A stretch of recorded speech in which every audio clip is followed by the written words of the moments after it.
Ida, I have a reputation. Yes, I know, dear, and I wouldn't brag about it if I were you. I want you all to get spruced up.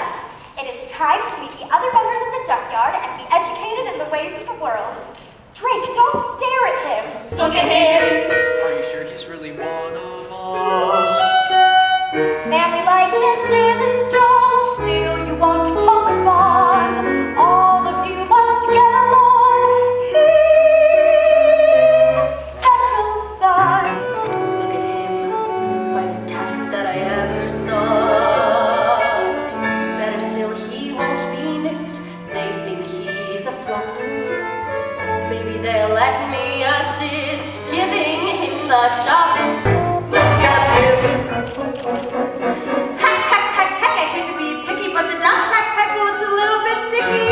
Look at him. Did you ever see a pig with wings? Look at him. Don't genetics do the